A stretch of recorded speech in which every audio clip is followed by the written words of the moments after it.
Je vous avais oublié, pensiez-vous? Vous l'espériez même, peut-être. Ne gâchez pas une minute à pleurer, mademoiselle Barnes. Les chatons deviennent forcément des chats. Ils paraissent inoffensifs au début, tout petits, tout sages, lapant un peu de lait dans une coupelle, mais une fois que leurs griffes sont assez longues, ils lacèrent jusqu'au sang. Parfois même ceux qui les nourrissent. Pour ceux d'entre nous visant le sommet de la chaîne alimentaire, aucune pitié n'est permise. Un seul principe prévaut. On chasse ou on est chassé. Content de vous revoir.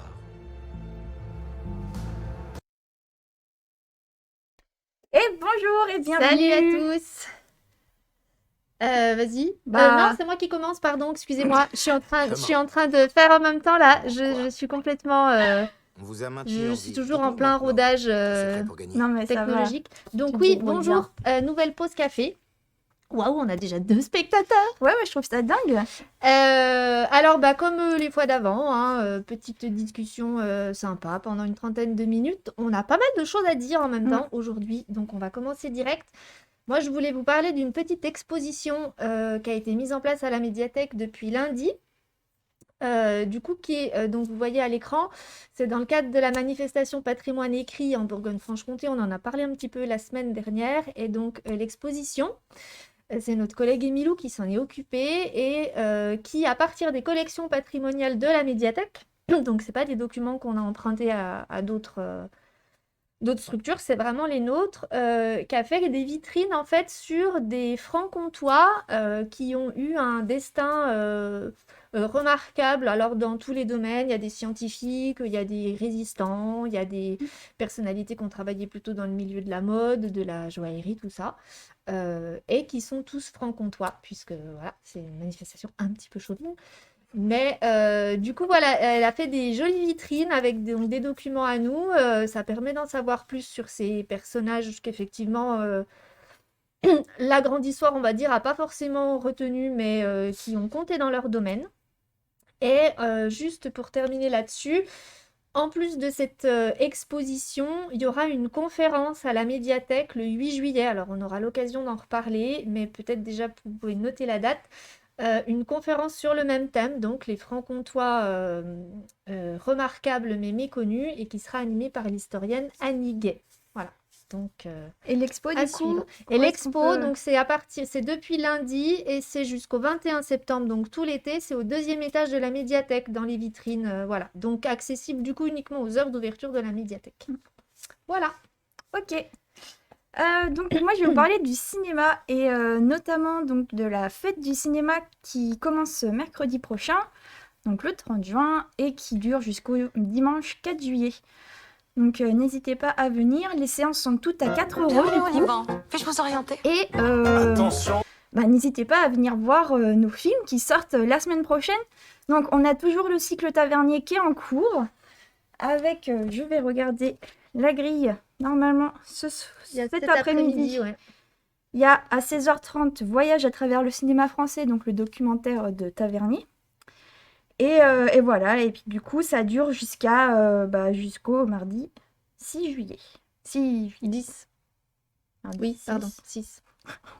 Waouh, cette pause café. Elle est tellement bien préparée, cette pause Mais café. en plus on l'a très bien préparée, mais je crois qu'on n'a pas bu de café, du coup en fait on est un Oui, peu... c'est vrai. On n'est pas assez drogués. Du coup, à part Alors. le cycle Tavernier, la semaine prochaine, on va passer Sous le ciel d'Alice. Donc on a mis les affiches partout, hein, parce Partout, pour que que... vous sachiez bien de quel film on parle. Parce que vraiment, il est vachement bien. Donc c'est voilà, donc c'est un film, donc c'est le premier long métrage d'une réalisatrice qui s'appelle Chloé Maslow.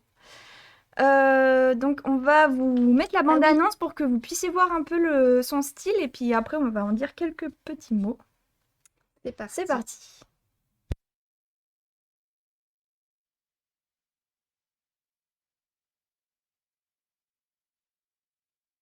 Bienvenue au Liban. Puis-je vous orienter? Attention, on nous a signalé la présence d'une Suisse dans le quartier. Bienvenue Alice. Enchanté. Alice Delaloy, enchantée. Vous comptez retourner vivre dans votre pays? Je n'ai pas l'impression que ma place soit là-bas. Et vous, pas des rêves de voyage? Je suis en train de travailler sur un projet de fusée. J'espère un jour envoyer le premier Libanais dans l'espace. وهلا بعلمكم جوزو معنا الى الابد E comunque credo di non tornare a casa per un bel po'.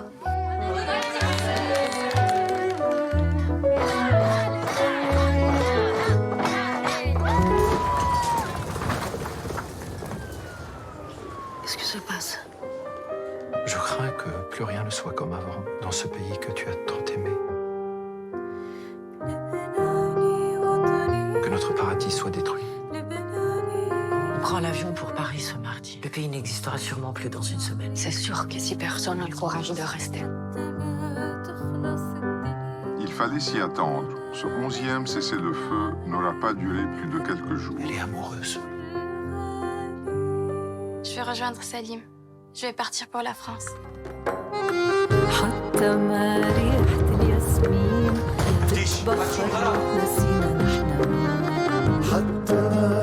Alice, Khalas. est-ce que c'est parce que nous avons trop ri que nous n'avons pas eu le courage d'affronter nos larmes? Je souhaite que toute la famille visite l'espace à bord de ta fusée.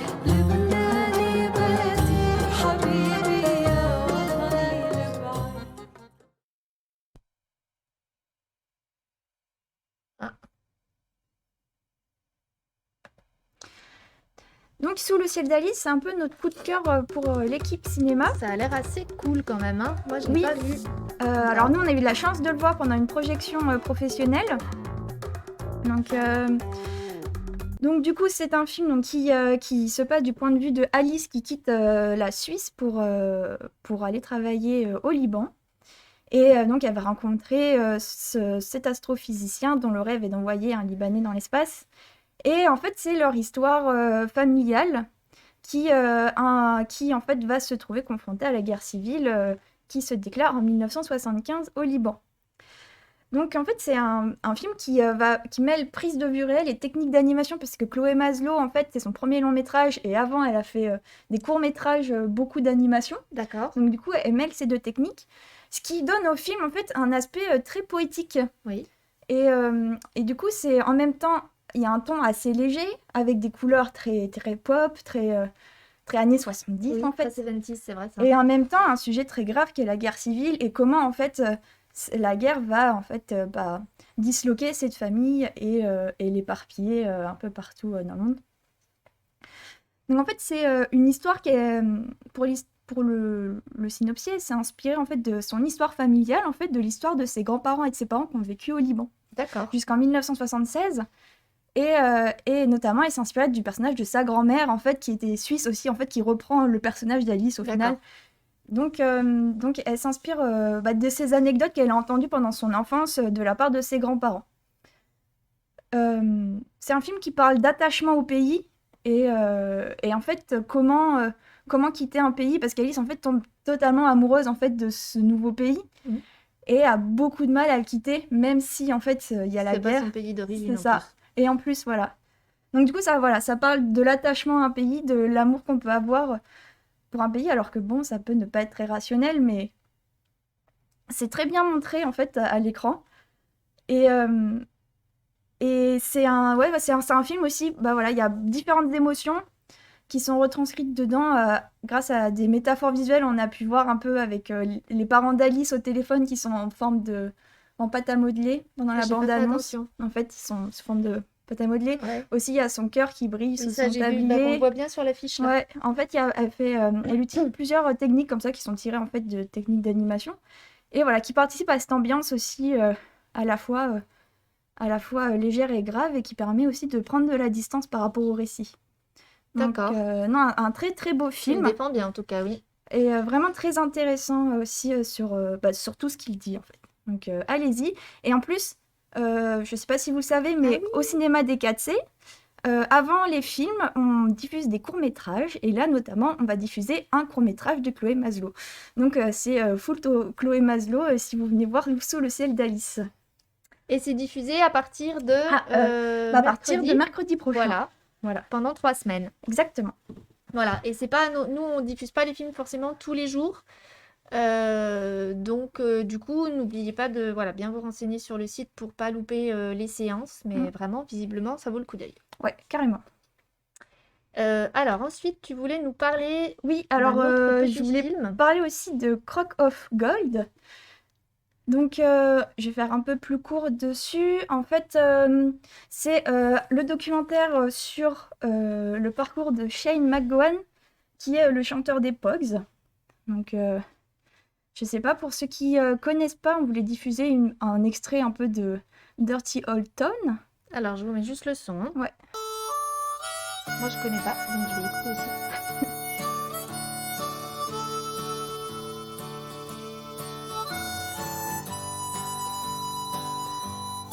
Nous, en plus, on a la vidéo, donc on va voir le clip.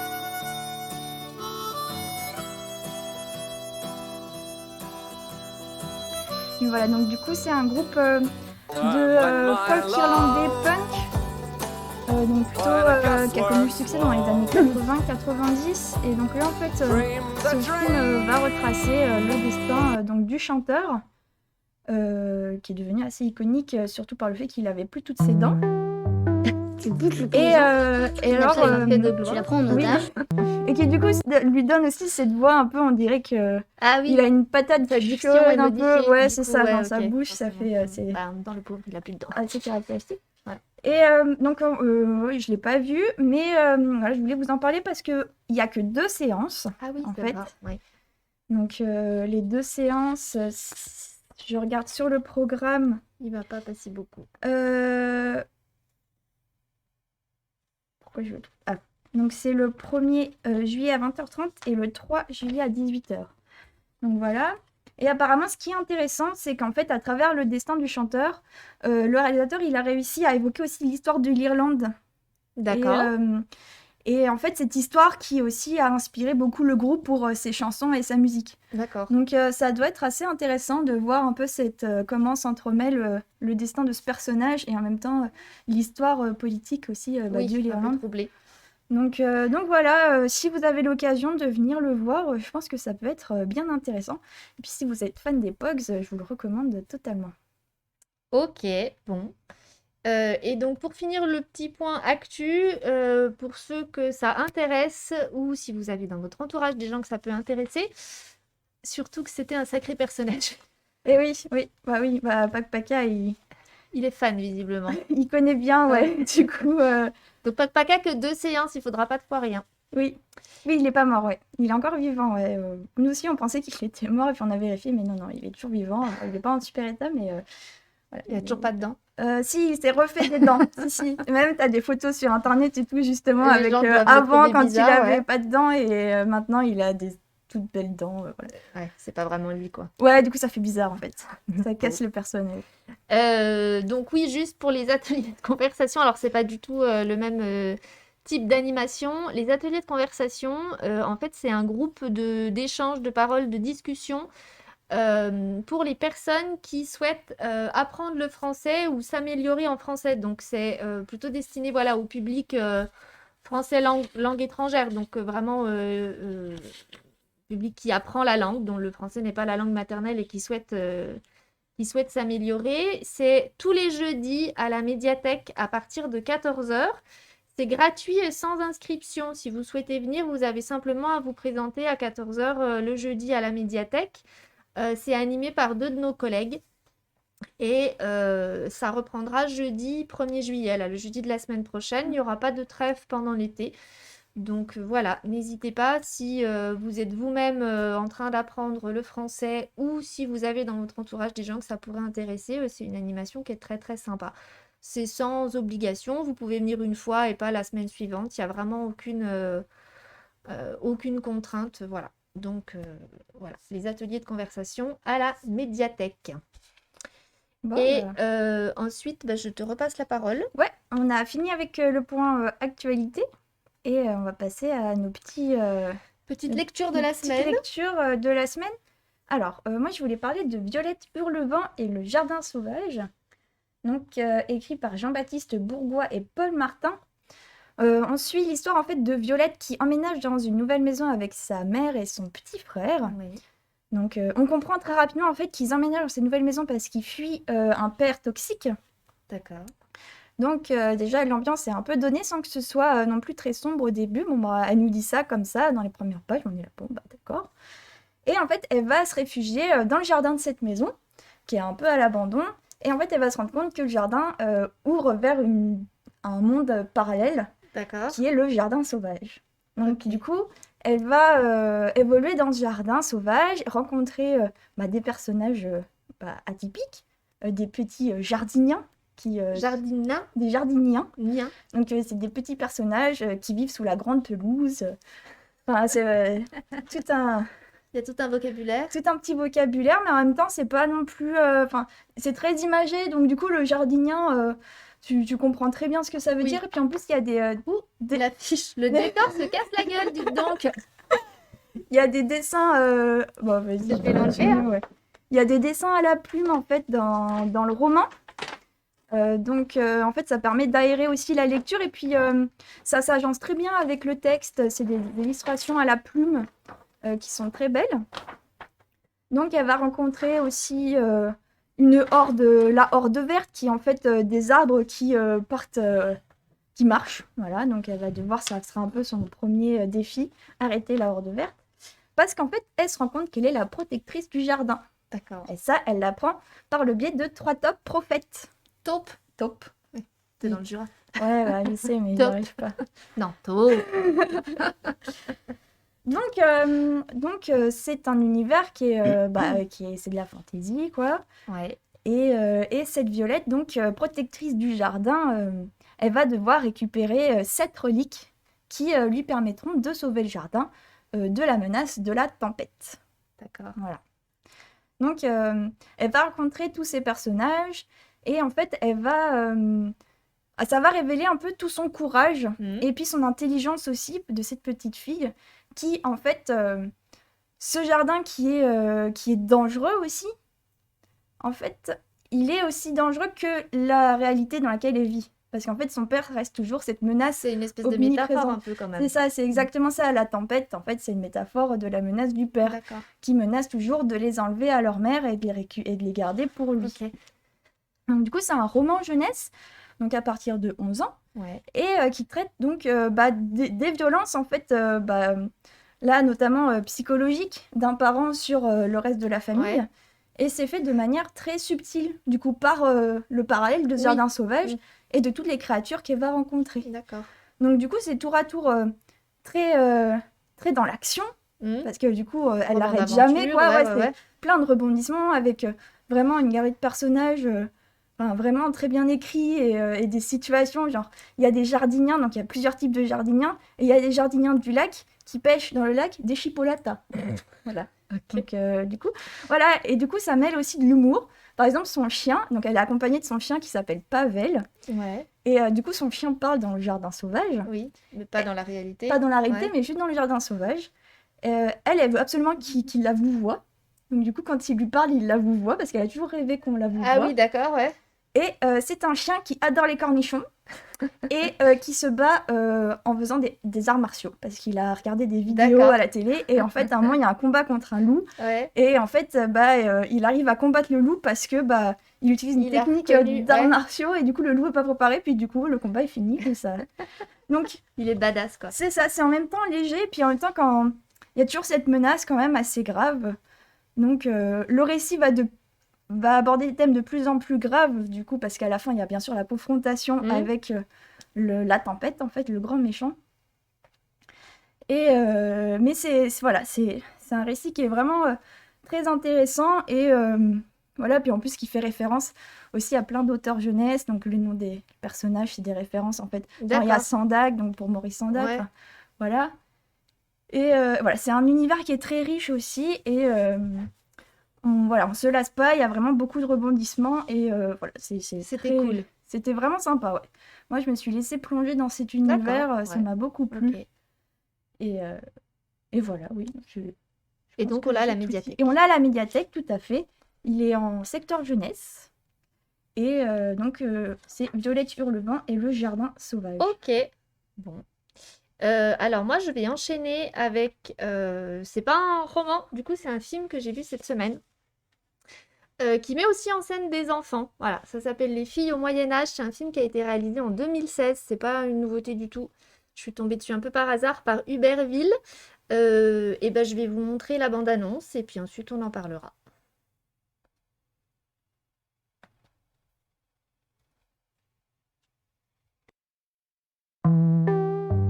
Tu butes le paysan, tu kidnappes sa femme. Tu la prends en otage, tu demandes une rançon au seigneur s'il veut la récupérer. Vous entendez ça? Ils veulent rester encore 2 heures à jouer à ça au Moyen-Âge. Vous savez que les femmes au Moyen-Âge n'étaient pas du tout comme vous le pensez. Elles avaient beaucoup de pouvoir. C'est quoi ce livre? C'est comme une machine à remonter le temps. Vous leur rencontrez des filles surpuissantes qui peuplèrent le Moyen-Âge. Un épisode totalement oublié de l'histoire. Installez-vous, mes garçons. Oui, ça va, pardon. Madame, je sais tout. Les femmes pouvaient faire tout ce que les hommes faisaient, être médecins, savants, professeurs, écrivains, seigneurs. Avec l'amour courtois, c'est la femme qui est supérieure. Rapporte-moi le Graal. Tu auras mon cœur et tout ce qu'il y a autour. Veuillez excuser mon retard. Et ma petite Violette, elle est un peu lente. Les femmes prenaient soin à ce qu'il y ait des écoles gratuites pour tous. Il est scandaleux de traiter les femmes comme nous le faisons.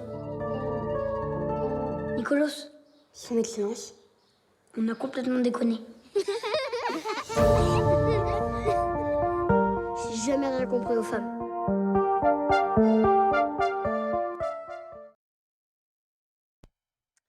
Voilà, donc Les filles au Moyen-Âge, c'est un film donc voilà, réalisé en 2016. Alors le pitch, vous l'aurez peut-être un peu compris, c'est 3 fillettes en fait qui sont chez l'une d'elles parce qu'elles fêtent l'anniversaire de l'une des 3 et celle dont on fête l'anniversaire, elle a un frère qui a aussi des copains lui dans sa chambre. Donc au départ en fait elles aimeraient bien elles les filles que les garçons ils viennent jouer avec elles. Et les garçons sont en train de jouer à la console, en plus un jeu vidéo médiéval du coup. Oh, malheur. Ah, les garçons quoi. Donc elles essayent de les débourrer un petit peu et puis en gros elles se font envoyer balader en mode c'est bon, allez faire vos trucs de filles. Donc elles descendent au salon complètement dépitées parce que les garçons veulent pas jouer, enfin ou en tout cas ils jouent au Moyen-Âge et elles se plaignent au grand-père donc de la fillette chez qui on est. Et en gros, il leur dit, mais c'est quoi cette histoire de jouer aux filles au Moyen-Âge? Et en fait, les gamines, elles ont cette phrase, ce qu'elles ont retenu des filles au Moyen-Âge, c'était que en gros, on est des princesses et en fait, on nous kidnappe et on nous revend et en fait, on n'a aucun pouvoir à part celui de se faire revendre d'un chevalier à un autre. Enfin voilà, Ah oui, ok. elles sont dans une vision de la femme très, voilà, au Moyen-Âge, il se passait rien, c'était pourri. Et en fait, le papy... Du coup, leur dit, mais pas du tout, vous savez, les femmes au Moyen-Âge, c'était pas ce qu'on croyait, elles étaient beaucoup plus puissantes qu'on le pensait. Et il sort un livre de sa bibliothèque, qui est un livre un petit peu magique. On voit la couverture, sur la couverture, il y a une rosace qui se met à tourner. Et en fait, il commence à leur raconter l'histoire. Et en fait, là, le film fait un bond en arrière, c'est-à-dire qu'on a des images comme ça qui se superposent les unes aux autres. Et en fait, on revient au Moyen-Âge.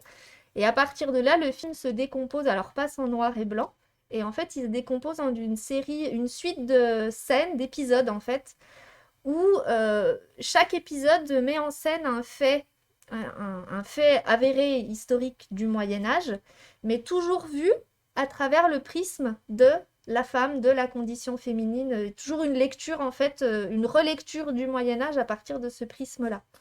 Donc ça débute avec le concile d'Éphèse, alors que je ne savais pas du tout ce que c'était et je ne vais pas vous en parler parce que c'était pas du tout le sujet. Mais en gros, le concile d'Éphèse, c'est le moment dans l'histoire où on a acté le culte de la Vierge Marie.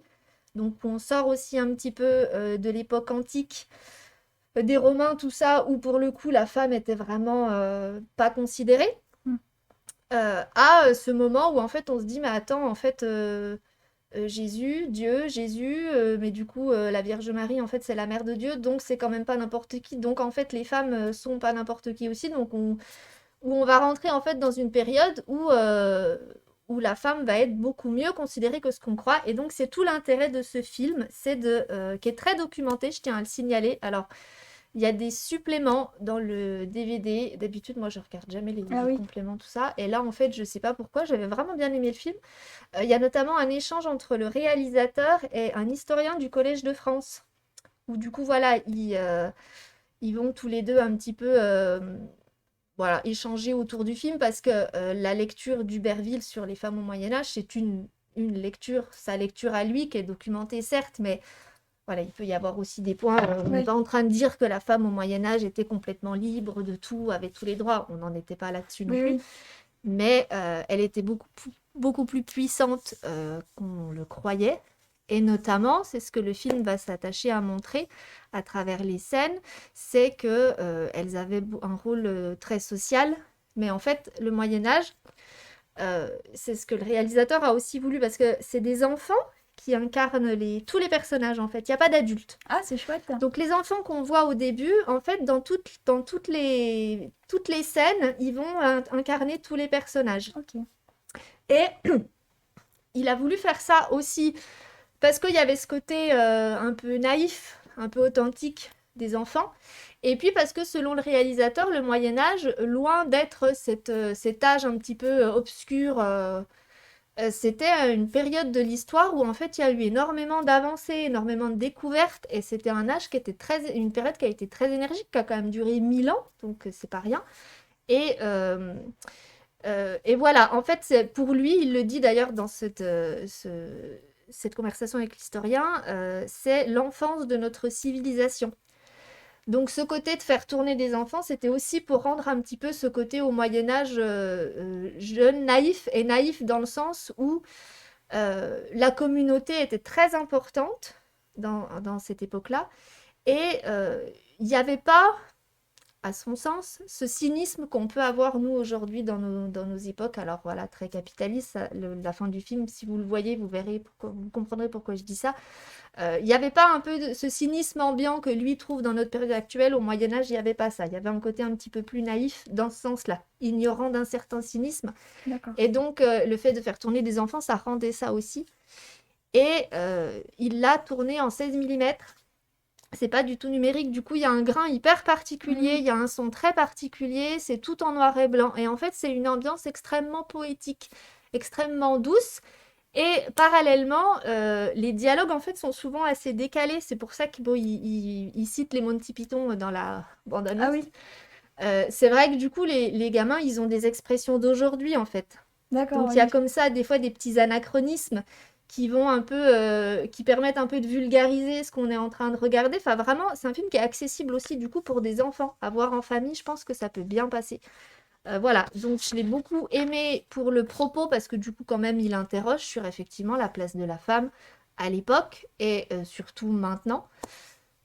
Et du coup, il y a tout un symbole, donc avec la rosace qu'on voit là dans l'affiche, qu'on voit dans le livre, et en fait, il en parle aussi dans son échange Huberville, c'est que pour lui, il y a vraiment cette idée du cycle permanent, et que donc dans l'Antiquité la place des femmes était pas ouf quoi, qu'au Moyen-Âge c'était mieux que ce qu'on pensait, et puis après on a fait des retours en arrière, puis on a reprogressé, puis on est revenu en arrière, puis on reprogresse, et qu'en fait voilà, du coup on finit en se disant ouais, et en fait où on en est aussi aujourd'hui. Enfin, on remet en perspective cette période-là avec qu'est-ce qu'on a maintenant nous. Et je voudrais juste finir là-dessus, que c'est un film qui est très joli à regarder et qui est très intéressant à voir.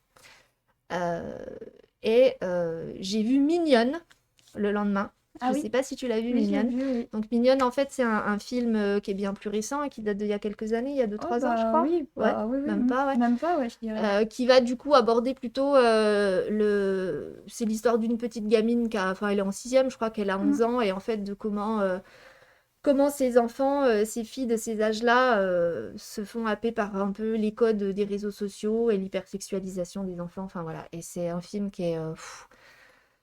Enfin, du coup, ça m'a un petit peu foutu le moral à zéro, quand même. Et surtout de l'avoir vu après Les filles au Moyen-Âge, et d'avoir entendu Huberville qui disait, en fait, en gros, où on en est maintenant, posons-nous des questions. Non, vraiment, un film très, très, très sympa. Franchement, une belle découverte. Voilà, Les filles au Moyen-Âge. Ah ouais, mais ça me donne bien envie, tu vois, j'en avais pas entendu parler. Et alors, donc, on l'a à la médiathèque, évidemment. Moi, franchement, je l'ai regardé, mais parce que, en fait, la jaquette m'a intriguée. Oui, c'est vrai qu'elle est belle, la jaquette, en plus. Et puis après, je me suis retournée, j'ai retourné le truc, puis j'ai vu la solennité animiste d'un Miyazaki et l'humeur iconoclaste des Monty Python. Donc, évidemment, moi, si je lis Monty Python quelque part, du coup, j'y vais un peu sans réfléchir. Mais je me suis dit, bon, ça doit être un peu expérimental, chelou. Je l'ai regardé un soir où j'étais toute seule. Voilà, je me suis dit, bon, je sais pas si mon conjoint, ça va trop lui. Et je pense qu'il aurait bien aimé, en fait. Et alors, franchement, du coup, ça a été.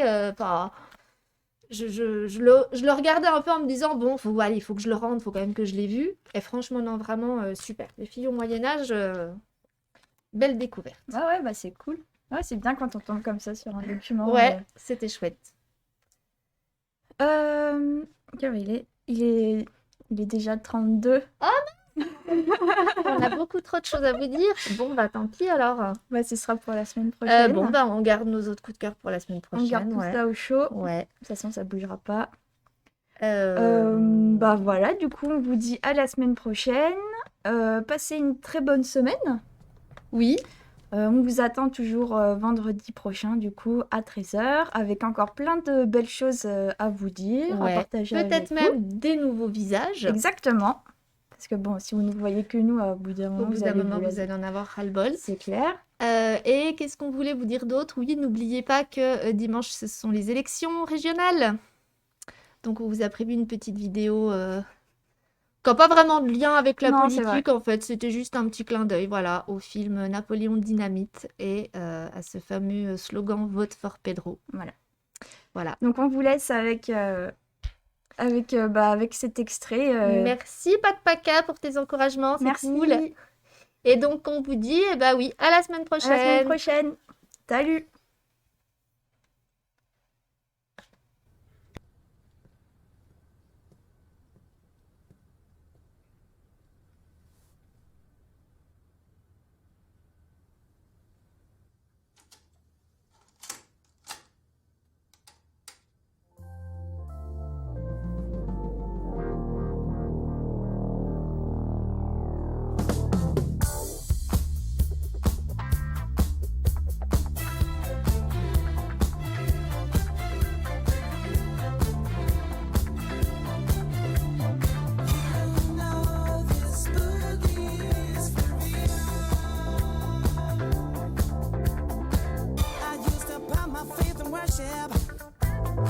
But then a chance to get to heaven's land. I used to worry about the future, but then I threw my caution to the wind.